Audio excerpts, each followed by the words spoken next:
한 사람의 가장 큰 복은 원가족으로부터 대물림된 업보를 자신의 세대에서 완전히 끝내는 것임을 알고 계신가요?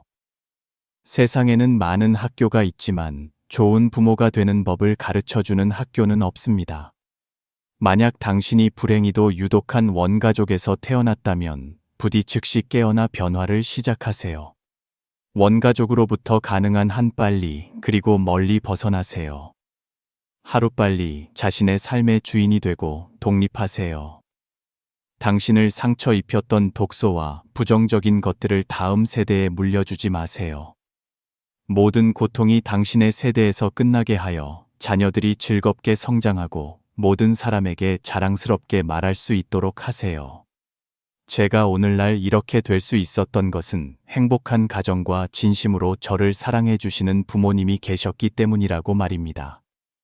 원가족으로부터 받은 상처는 상상 이상으로 한 사람에게 큰 영향을 미칩니다. 가장 무서운 것은 부모의 끊임없는 억압, 비난, 부인뿐만이 아니라 그들이 당신을 숨 막히게 하면서도 마음속 깊은 곳에서는 여전히 당신을 사랑하고 있다고 느끼게 만드는 것입니다. 이때 당신의 마음속에는 강한 죄책감이 생겨납니다. 그 느낌은 마치 한겨울에 흠뻑 젖은 속옷을 입고 있는 것과 같습니다. 벗으면 춥고 입으면 더 춥습니다. 원가족의 어떤 부모들은 자존감이 낮고 체면을 중시하며 성급하게 결과를 바라고 조급하며 항상 다른 사람에게서 잘못을 찾으면서도 자신을 돌아볼 줄 모릅니다. 당신이 성장하면서 드러내는 모습들은 종종 부모님 인격의 결함이 반영된 것입니다. 성장 환경이 당신에게 아무리 많은 상처를 주었더라도 그것은 쉽게 당신의 안전지대가 될 수 있습니다. 그리고 그 거대한 관성이 당신을 끌어당겨 부모님과 같은 인생길을 반복하게 만듭니다. 만약 당신이 부모님의 불행한 삶을 복제하고 싶지 않다면 지금부터 그들과 반대로 사는 것을 의식적으로 시작하세요. 자기 자신을 다시 양육하고 그들과는 전혀 다른 인격적 특성, 자신을 대하는 방식, 인식, 그리고 소통 방식을 구축하세요. 많은 사람들이 평생 동안 머릿속에 두려운 기억에 갇혀 진정으로 자기 자신으로 살아보지 못했습니다. 그들은 항상 두려움, 불안, 그리고 자존감 낮은 잠재의식 속에서 살기 때문에 감히 자기 자신이 되지 못합니다. 그들은 평생 체면을 지키고 이성과 소위 옳음을 지키는 데만 급급하여 다른 사람의 비웃음을 두려워하고 비판을 두려워하고 무시당하는 것을 두려워합니다. 그들은 옳고 그름이라는 저급한 세계에 살며 말로는 절대 지지 않으려 하지만 행동은 지극히 소심합니다. 나쁜 원가족을 가진 사람들에게 진정한 삶은 40살부터 시작됩니다. 과거로부터 자신을 치유하고 해방시키며 자신의 내면 세계를 재건하는 데만 최소 20년이 걸리기 때문입니다. 부모님이 힘들게 사셨다면 그것은 당신과 아무 관련이 없다는 것을 기억하세요. 부모님이 고통 속에서 사시는 것도 당신의 일이 아닙니다. 관련 없습니다. 여기서 관련이 없다는 것은 당신이 그 문제들을 해결하기 위해 슬픔을 짊어질 필요가 없다는 뜻입니다. 그 문제들은 당신이 일으킨 것이 아닙니다.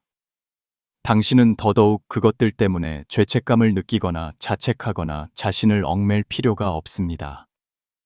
부모님의 인생이 고되고 많은 고생을 겪었다 하더라도 그 모든 것은 그들의 과거의 수많은 선택의 결과입니다.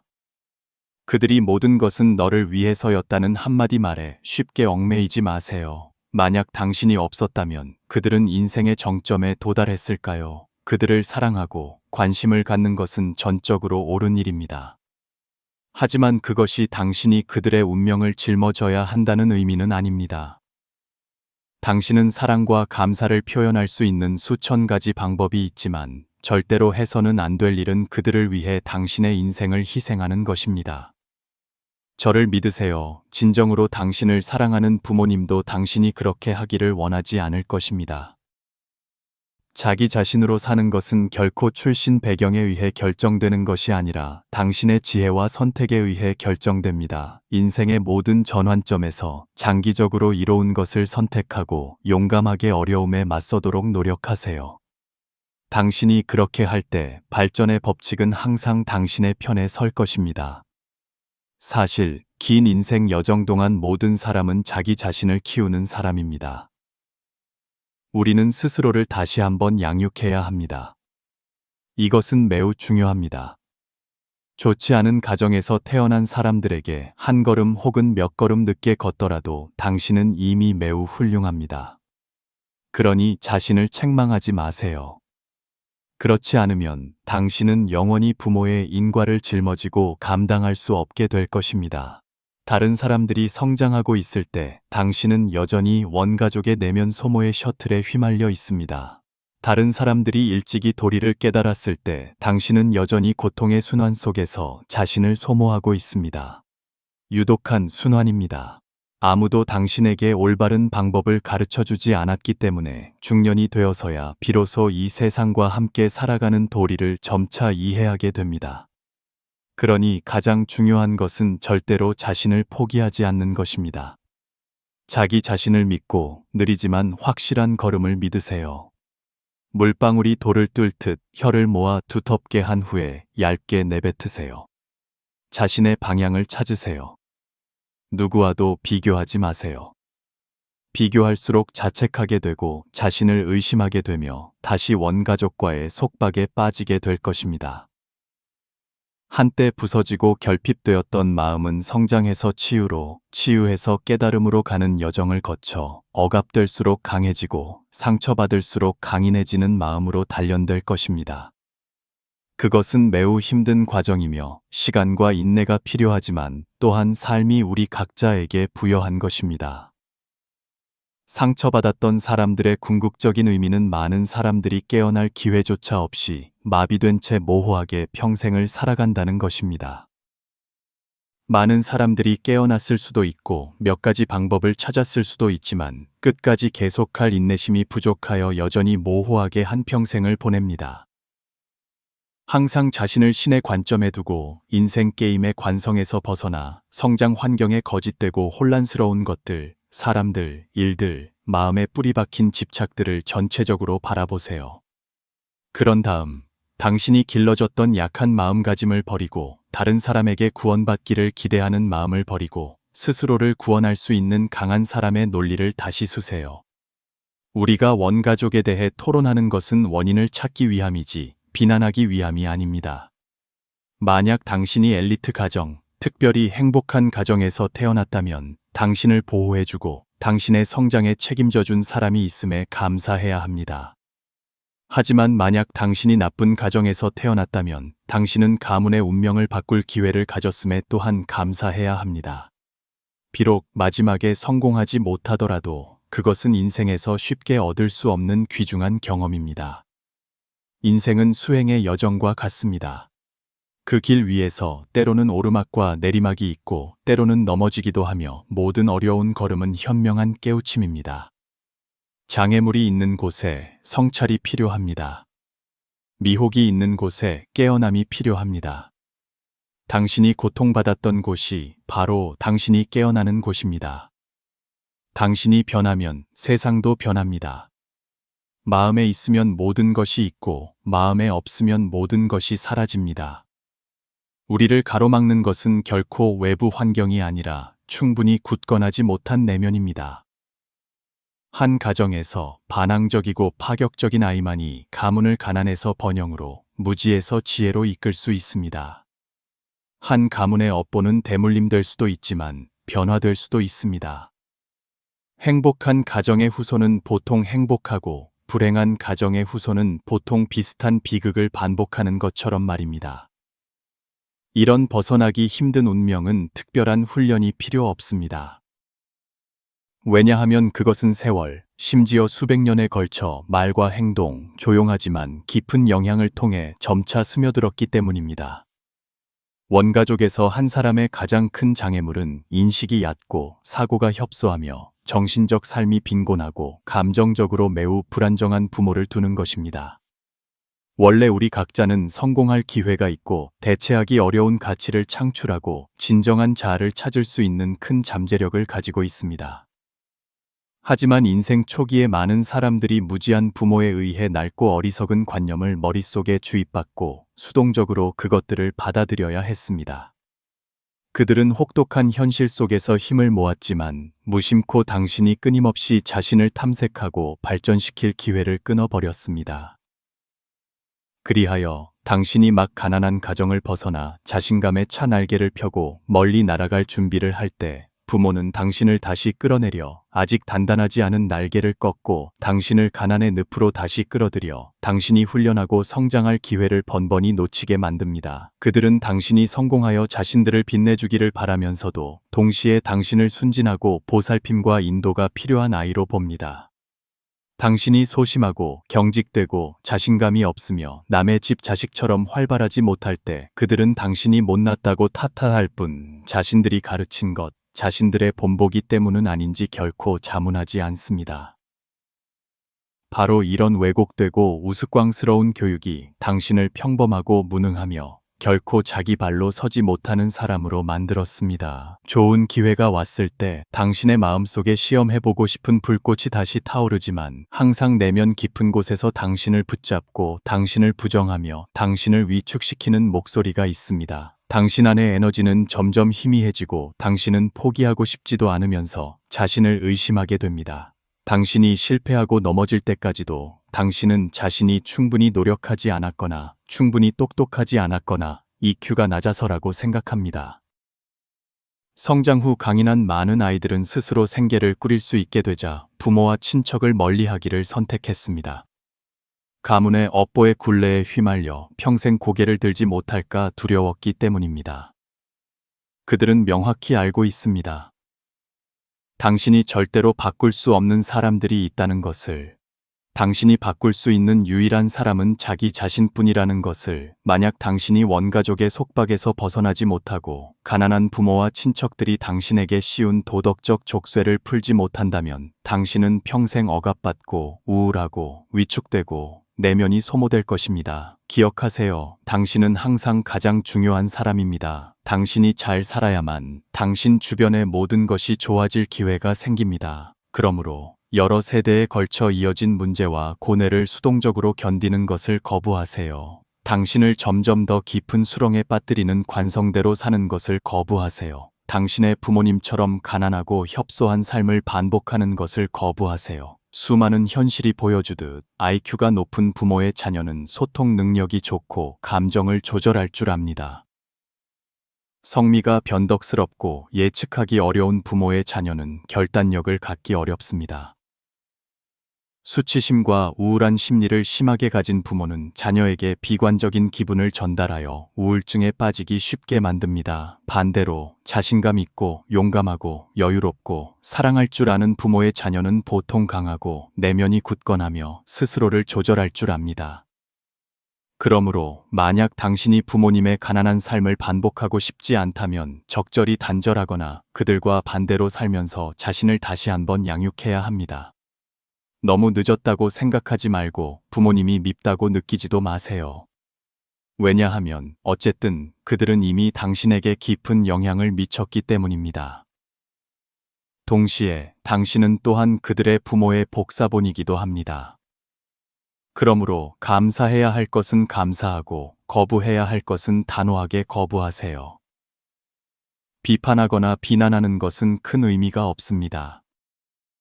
정말로 중요한 것은 당신이 굳건하게 변하는 것입니다. 그리고 그것이야말로 비범한 것입니다. 당신은 뼈저리게 아플 수도 있습니다. 당신은 스스로를 찢고 내면이 격렬하게 갈등할 수도 있습니다. 하지만 당신은 반드시 강철 같은 의지를 가져야 합니다. 다른 사람의 감정에 너무 몰입하지 마세요. 마음이 약해져서 그들을 바꾸려고 애쓰지 마세요. 또한 효도나 도덕에 불합리하게 얽매이지 마세요. 단지 당신이 모호하고 무지하고 가난한 삶에 지쳤다고 느낀다면 당신은 자신을 변화시키고 높은 자존감을 구축할 동기를 갖게 될 것입니다. 평생을 고통의 바다에서 괴로워하며 허우적거리는 대신에 말입니다. 자기 자신을 믿으세요. 당신은 깨어났습니다. 당신은 힘과 에너지를 가지고 있습니다.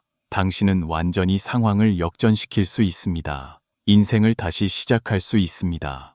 당신의 목표는 절대로 포기하지 않는 것입니다. 만약 지구가 영혼을 훈련시키는 전문 학교이고 목표가 우수한 영혼들이 깨달음을 완성하고 최종적으로 승급하여 더 높은 영혼이 되어 지구를 떠나도록 돕는 것이라면 소위 원가족이라는 것은 사실 그 깨달음 과정의 중요한 부분입니다. 그것의 임무와 목적은 당신의 자유의지를 봉인하는 것입니다. 그런 다음 당신에게 프로그램된 업보와 자동화된 반응을 주입합니다. 그 다음은 당신에게 달려 있습니다. 당신은 대다수처럼 그 과정을 완수하지 못하고 지구라는 학교를 졸업하기 위한 시험을 통과하지 못하고 계속해서 모호한 삶을 살며 윤회의 고리 속에서 다시 태어나 처음부터 다시 시작할 것인가요? 아니면 깨달음의 기회를 잡을 것인가요? 그 기회들은 바로 인생에서 당신이 받는 모든 역경, 상처, 그리고 지침들입니다. 그리고 당신은 올바른 길을 보고 밖에서 구하는 것이 아니라 안으로 향하여 깨어납니다. 마지막으로 굳건하고 끈기 있는 수행 과정을 통해 당신은 점차 자신의 자동 반응 메커니즘을 인식하고 관찰하며 잠재의식 속의 결핍을 깨닫고 마침내 거짓 자아의 겹겹을 성공적으로 깨뜨리고 영혼의 깨달음을 완성합니다. 결국 당신은 두 갈래 길 중 어느 길을 선택할 것인가요? 그것은 당신 자신의 창조입니다. 당신이 이 모든 것을 이해하게 되면 왜 부처님이 우리가 항상 상에 살고 있다고 말했는지도 이해하게 될 것입니다. 무릇 상이 있는 것은 다 허망하니 상이 상 아님을 보면 곧 열애를 보리라. 유교에서는 내면에서부터 성인이 될 때까지 수신경물해야 한다고 가르칩니다. 도교에서는 무의, 덜고 또 덜어내어 천인합일에 대해 말합니다. 제가 보기에 불교, 유교, 도교 세 가문은 공자, 부처님, 노자 또는 진정한 학자들이든 예외는 없습니다. 그들은 모두 자신만의 다른 방식으로 우리에게 무수한 기회와 지침을 가져다 주고 있습니다. 그리고 그 사람들은 모두 천명을 안 후에 자신의 천명에 따라 행동하여 우리를 비추는 사람이 되고 범부 중생이 깨어날 기회가 된 사람들입니다. 우리가 이 차원에서 자신의 운명을 되돌아볼 때 우리가 어느 가문에서 태어났는지, 어떤 유전자, 기억, 가문의 상처를 물려받았는지, 어떤 부모를 만났는지, 인생 초기에 어떤 자동화된 반응이 머릿속에 설치되었는지 깨닫게 될 것입니다. 이 모든 것들은 게임의 초기 설정과 같습니다. 우연처럼 보이지만 사실 모두 정해져 있었습니다. 우리에게는 전혀 선택권이 없었습니다. 하지만 문제는 우리 부모님에게는 선택권이 있었느냐는 것입니다. 당연히 없습니다. 왜냐하면 그들도 우리가 겪고 있는 모든 것을 겪었기 때문입니다. 만약 우리가 그러한 운명의 궤도를 받아들이고 동화된다면 우리도 원가족의 업보 전달 시스템의 또 다른 고리가 되고 다음 역할이 될 것입니다. 우리도 자녀들에게 가문의 고통, 기억, 잠재의식의 결함을 물려줌으로써 그 역할을 완수하고 자녀 자신의 자유의지를 계속해서 파괴할 것입니다. 그러므로 만약 눈앞에서 일어나고 있는 모든 일이 우리의 잘못이 아니라면 동시에 그것은 우리 부모님의 잘못도 아닙니다. 사실 이 모든 일에는 원래 어떤 피해자도 존재하지 않습니다. 당신이 대학 입시를 치르고 있는데 문제를 풀지 못한다고 상상해 보세요. 당신은 자신을 피해자의 위치에 놓고 출제자를 원망할 수 있을까요? 당신의 이후 인생의 실패를 모두 시험 문제가 너무 어려웠다고 탓할 수 있을까요? 만약 그럴 수 없다면 왜 당신 성격의 결함과 인생의 실패를 원가족 탓으로 돌리고 부모님 탓으로 돌려야 하나요? 분명히 당신은 그 환상들에서 벗어나 당신의 양심을 가리고 자유의지를 억누르는 장막을 깨뜨릴 탈출구를 선택할 능력이 아직 부족했던 것입니다. 그 장막은 유전된 기억, 잠재의식, 습관으로 만들어졌습니다. 바로 당신이 자신의 인생 과제를 일시적으로 완수하지 못했고 아직 잠들어 있는 영혼을 깨우지 못한 것입니다. 만약 당신이 우리 부모님, 그리고 모든 사람들이 사실은 모두 같고 모두 같은 큰 시험장의 수험생이라는 것을 깨달을 수 있다면 그때 당신은 분별심을 완전히 깨뜨릴 수 있을 것입니다. 당신이 그렇게 높은 시야에 서서 관찰자의 신분으로 세상과 일어나고 있는 모든 것을 볼 때 비로소 잠재의식의 거대한 압박에서 서서히 벗어나 한 겹씩 벗겨낼 수 있을 것입니다. 당신은 부모님의 평생이 사실은 어떤 역할을 연기하는 무의식에 불과했다는 것을 깨닫게 될 것입니다. 그들은 이 가문의 기억과 상처, 그리고 그들의 부모로부터 온 잠재의식과 감정의 결함들을 수동적으로 물려받았습니다. 그들도 단지 한 번도 깨어나지 못한 불쌍한 사람들일 뿐입니다. 그들이 당신에게 상처를 주었다고 하는 것들은 사실 그들이 인생에서 짊어진 역할의 임무 일부에 불과합니다. 이 모든 것들은 무의식적입니다. 사실 그들은 당신을 매우 사랑합니다. 단지 그들은 진정한 자신으로서 당신을 사랑할 기회가 없었을 뿐입니다. 왜냐하면 그들은 한 번도 진정으로 깨어난 적이 없기 때문입니다. 그들은 당신을 올바르게 사랑할 수 없습니다. 왜냐하면 대부분의 시간 동안 그들은 습관으로 거짓 자아로 살기 때문입니다. 그럼에도 불구하고 때때로 당신은 그들의 눈빛, 표정, 행동 또는 무의식적인 말을 통해 그 사랑을 분명히 느낄 수 있습니다. 비록 매우 짧고 금방 습관과 감정에 휩쓸려 버리지만 그 느낌은 진실하며 그들의 내면 깊은 곳, 여전히 습관과 업보에 갇혀 있는 곳에서 발현된 것입니다. 그들 내면의 깊은 일부는 여전히 당신을 올바르게 사랑하고 싶어 합니다. 사실 진정한 위기, 심지어 생사 앞에서 사람들은 종종 마음속의 환상에서 깨어나고 생각은 순간적으로 멈춥니다. 이것이 우리가 재난이나 생사의 순간에 많은 부모들이 본능적으로 자식을 먼저 보호하기를 선택하는 것을 흔히 보는 이유입니다. 왜냐하면 그 순간 그들 안에 진정한 인간이 깨어났기 때문입니다. 당신은 스스로 믿어야 합니다. 당신의 부모님도 당신을 위해 그렇게 할 것이라고. 당신이 이 깊은 층을 깨달았을 때 당신은 진정으로 그들에 대한 자비심을 일으킨 것입니다. 오직 자비심만이 모든 고통을 끝낼 수 있습니다. 그리고 그 순간 당신은 이미 내면에서 깨어나기 시작한 사람입니다.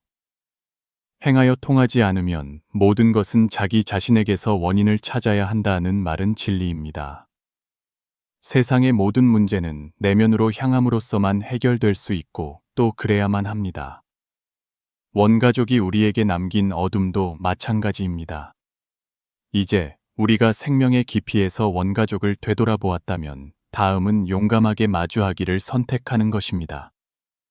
행동하기를 선택하세요.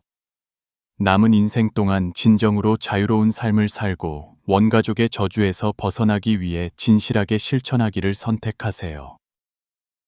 우리가 가장 먼저 해야 할 일은 자신의 인생과 부모님의 인생을 분리하고 두 삶의 여정 사이의 경계를 명확히 하는 것입니다. 우리는 이 정해진 인연을 소중히 여기지만 부모님과 내가 다른 삶을 가지고 있다는 것을 인정하고 받아들여야 합니다. 각자는 자신의 길을 완수해야 합니다. 우리는 부모님의 고통을 짊어질 자격도 능력도 없습니다. 우리는 또한 가족으로부터 고통, 기억, 의식의 결함을 물려받아서는 안 됩니다. 이제 자신의 삶을 원가족으로부터 분리할 때입니다. 절대로 부모님을 바꾸려고 애쓰지 마세요. 왜냐하면 당신이 어떻게 하든 그들을 바꿀 수 없기 때문입니다. 사실 당신이 바꿀 수 있는 유일한 것은 그들에 대한 당신의 관점입니다. 이것이 바로 제가 늘 말하는 것입니다. 세상의 모든 고통은 오직 스스로를 구제해야만 합니다. 인생에는 사실 단 한 가지 일, 즉 자기 자신의 깨달음뿐입니다. 다른 사람을 바꾸고 싶거나 다른 사람에게 영향을 미치고 싶다는 모든 생각은 망상입니다. 스스로를 구제한 후에야 남을 구제할 수 있습니다. 부모님의 깨달음은 그들의 일이며 그들 자신의 운명과 인연입니다. 아마도 당신이 스스로를 구제하는 과정에서만 그들에게 약간의 영향을 미칠 수 있을 것입니다. 아마도 그 과정에서 당신은 기적적인 변화가 일어나는 것을 목격하게 될 것입니다. 그러므로 지금부터 그들을 바꾸고 싶고 그들의 운명과 고통을 짊어지고 싶고 그들의 문제를 해결하고 싶다는 모든 집착을 내려놓으세요. 당신이 해야 할 유일한 일은 자신의 삶을 잘 사는 것입니다. 그것이 부모님을 대할 때 당신이 할 수 있는 유일한 일입니다. 다음으로 우리는 원가족을 둘러싼 핵심 언어에 대한 뇌의 사고 체계를 재구성해야 합니다. 뇌가 자유의지에 감독해 작동하게 하세요. 먼저 피해자 신분을 벗어버리고 부모님과 원가족에 대한 모든 판단을 버리세요. 이제부터 더 이상 자신을 상처받은 사람, 가족의 결함을 물려받은 사람으로 여기지 마세요. 우리는 용감하게 첫걸음을 내디뎌야 합니다. 옳고 그름을 걱정하지 마세요. 이성으로 왜 그런지 분석하지 마세요. 머릿속에 반대에 신경 쓰지 마세요. 우리가 할 일은 원가족에 대한 생각 속의 모든 부정적인 언어, 부정적인 편견을 긍정적인 언어로 주도적으로 대체하고 사고의 습관과 반대로 행동하는 것입니다. 밖으로 나와 관찰자의 시각으로 자신에게 말하세요. 우리 부모님은 사실 나를 매우 사랑하셔. 적어도 그들은 나를 온전히 사랑하고 싶어 하셔. 하지만 안타깝게도 그들은 그럴 능력이 없어. 그들은 진정한 사랑이 무엇인지 몰라. 왜냐하면 그들 자신도 제대로 사랑받아 본 적이 없기 때문이야. 그들도 깨어난 적이 없어. 그들은 습관 속에서, 잠재의식의 결함 속에서 살아. 그래서 나는 그들을 원망하지 않아. 만약 내가 그들의 시대에 살고 그들과 같은 원가족에서 자라고 그들이 겪었던 것을 겪었다면 어쩌면 나는 그들만큼도 못했을 거야. 그러니 그들이 나를 이해하지 못하는 것, 그들이 나에게 준 상처, 모든 것은 무의식적이고 단지 그들의 잠재의식에서 나온 자동적인 반응이거나 그들이 나를 사랑한다고 생각하는 방식일 뿐이야. 하지만 그들은 자신이 그렇게 하고 있다는 것을 전혀 몰라. 그런데 왜 우리가 그들을 원망하겠어?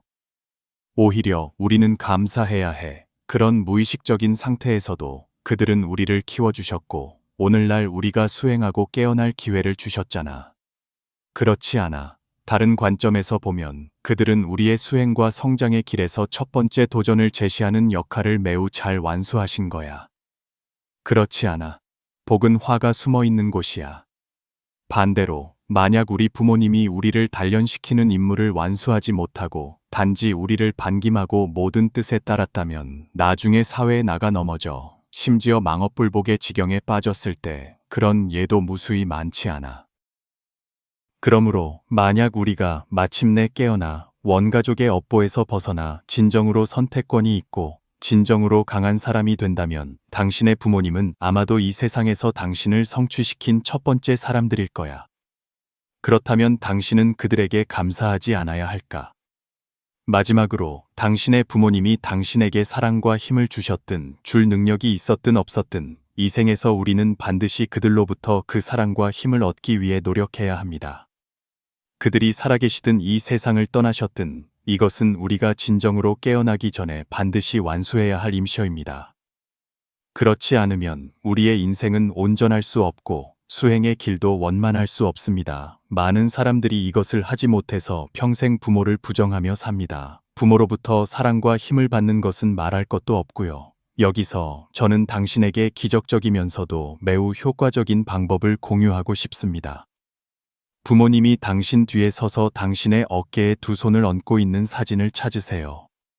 없다면 한 장 찍거나 만화라도 그림을 그리세요. 그런 다음 그 사진을 유심히 바라보며 그 힘이 넘치는 장면을 느껴보세요. 부모님이 항상 당신 뒤에 서서 조용히 당신을 사랑하고 당신에게 힘을 불어넣어 주고 있다고 상상하세요. 그들은 영원히 어른이고 당신은 영원히 어린아이입니다. 더 자세히 들여다보면 당신은 영혼에 가득 찬 안정감을 느끼게 될 것이고 내면의 상처가 점차 치유되는 것을 느낄 것입니다. 모든 원망도 서서히 사라질 것입니다. 이것이 바로 강력한 내적 자가 치유입니다.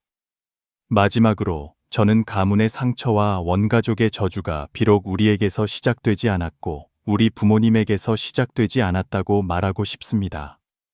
하지만 우리는 그것이 우리에게서 끝나도록 선택할 수 있습니다. 인연 있는 분이여, 마지막 줄까지 읽어주셔서 감사합니다. 오늘 이 나눔이 당신에게 도움이 되었다면 좋아요를 눌러 저에게 화답해 주시고 한 줄 남겨주세요. 자기 자신을 다시 한번 양육하세요. 당신이 원가족의 저주에서 완전히 벗어나 삶의 축복 속으로 걸어 들어가기를 기원합니다. 아직 채널을 구독하지 않으셨다면 오른쪽의 구독 버튼을 눌러 저희와 더 깊이 연결되세요. 선한 지식을 공유하고 전파하는 것은 무량한 공덕입니다.